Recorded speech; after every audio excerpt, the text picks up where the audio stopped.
menggoda. Di dalam kamar, Mita memainkan ponselnya. Semenjak Ronald memaksanya untuk menjadi istrinya dalam 1 tahun ini, Mita tidak pernah menghubungi Amer atau membalas pesan Amer. Lelaki itu sedang dekat dengannya. Tetapi sedang tidak di Indonesia, Mita tidak tahu juga perasaan Amer padanya. Walaupun kita menjadi pasangan kekasih, tidak mungkin dia mau menikah denganku. Gumam Mita sambil merebahkan tubuhnya di ranjang. Mita melihat langit-langit kamarnya. 1 tahun ini pasti berat untukku. Lanjut Mita mulai berpikir. Mita melihat kembali pesan yang dikirimkan Amer padanya. Kenapa dia tidak bertemu dengan Amer lebih dulu atau menjadi penggoda Amer? Mungkin hidupnya tidak akan terjerat oleh Ronald. Saat makan malam, Mita menggunakan piyama karena tidak mau terlihat menggoda Ronald. Setelah di dalam kamar, Mita mengganti gaun tidurnya. Dia suka pakaian seksi. Dengan bukit kembar yang menonjol. Di dalam kamar hanya dia sendiri. Untuk apa dia takut? Kemana aku meletakkan dompetku? Tanya Mita sambil mencari dompetnya. Rasanya Mita tidak membawanya tadi. Mita berpikir keras.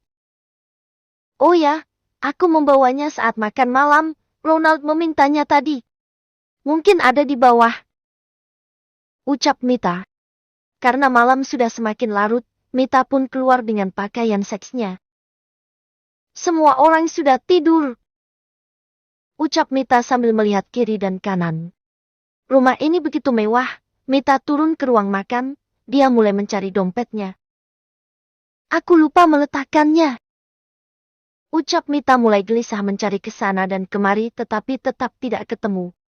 Dengan gaun tidur seksi yang transparan. Tali spaghetti berwarna hitam, membuat Mita sangat mempesona di lampu yang remang saat ini.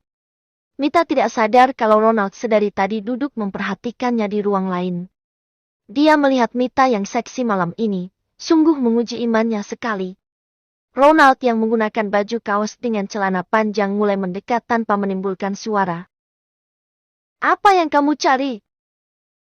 Tanya Ronald mengejutkan Mita dan sumpah demi apapun, Mita melonjak karena tidak siap dengan kedatangan Ronald. Ditambah pakaiannya yang tidak pantas, ya tidak pantas untuk dilihat lelaki yang bukan suaminya meski mereka pernah mengalami malam panas bersama. Dompetku! Ucap Mita sambil menutup belahan bukit kembarnya yang seksi sekali dengan kedua tangannya. Mata Ronald tidak berkedip, dia bahkan memperhatikan Mita dari atas sampai ke bawah. Aku tidak melihatnya, memang kamu membawanya, rasanya tidak ada. Ucap Ronald ikut membantu Mita dan melihat dompet berwarna merah ada di atas meja tempat dia duduk tadi. Ronald mendekati sofa dan mengambil dompet Mita di atas meja di dekat ruang tengahnya. Ruangan itu gelap karena Ronald sedang berdiam diri sambil mengingat Nessa, kekasih hatinya yang sudah tidak ada. Bahkan mayatnya saja tidak ditemukan sampai sekarang. Ini dompetmu? Tanya Ronald sambil menunjukkan pada Mita. Mita mendekati Ronald. Tetapi lelaki playboy itu tidak mau memberikannya pada Mita. Dia malah menyimpan dompet Mita di belakang tubuhnya. Kembalikan, Ronald! Itu bukan milikmu. Ucap Mita dengan tegas. Kamu yang nanti jadi milikku. Semua yang ada padamu, itu akan menjadi milikku. Ucap Ronald berbisik dengan nakal di telinga Mita. Rasanya, tadi kamu tidak menggunakan gaun tidur ini. Tanya Ronald mulai nakal melihat tubuh Mita dari belakang. Sengaja Ronald berputar untuk melihat indahnya tubuh Mita. Kenapa saat melakukan dengan Mita, Ronald tidak sadar kalau wanita ini punya tubuh yang indah dan paras yang cantik jelita. Saat itu ada Nessa, bagi Ronald, wanita yang sempurna hanya Nessa. Ronald, sudah malam, aku mau tidur, kembalikan dompetku. Tegas Mita tetapi Ronald malah melingkarkan tangannya di belakang tubuh Mita. Aku tahu kamu sedang ingin menggodaku. Makanya kamu menggunakan gaun tidur ini, kamu licik Saramita. Kamu tahu kalau aku sedang ada di bawah. Jujur saja kalau kamu merindukan sentuhanku dan kamu menyesal menolakku malam ini.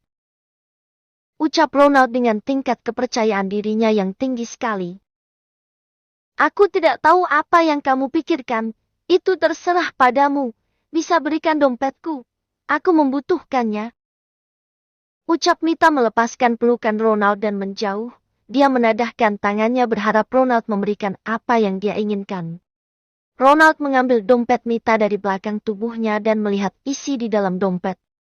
Mengesalkan saat dia melihat foto Mita bersama seorang laki-laki. Ronald merobeknya di depan wajah Mita. Kenapa kamu merobeknya? Itu bukan milikmu. Aku bahkan tidak mengganggu semua milikmu dan aku ingatkan poin kelima dari perjanjian kontrak kita. Tidak ada cinta dan kita bebas berhubungan dengan siapapun. Bukankah itu kamu yang membuatnya? Tanya Mita dengan tegas. Hei, Ronald tersenyum sinis. Sepertinya Mita memang membuat jarak dengannya.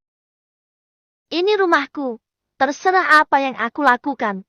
Kamu tidak punya kebebasan untuk itu. Jawab Ronald yang membuat Mita menggeleng.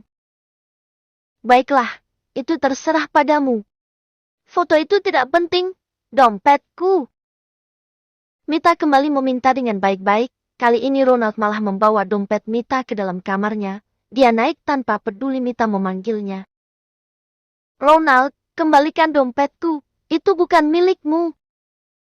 Ucap Mita. Ronald masuk kamarnya dan Mita menggigit bibirnya salam. Haruskah dia masuk ke dalam kamar lelaki brengsek ini?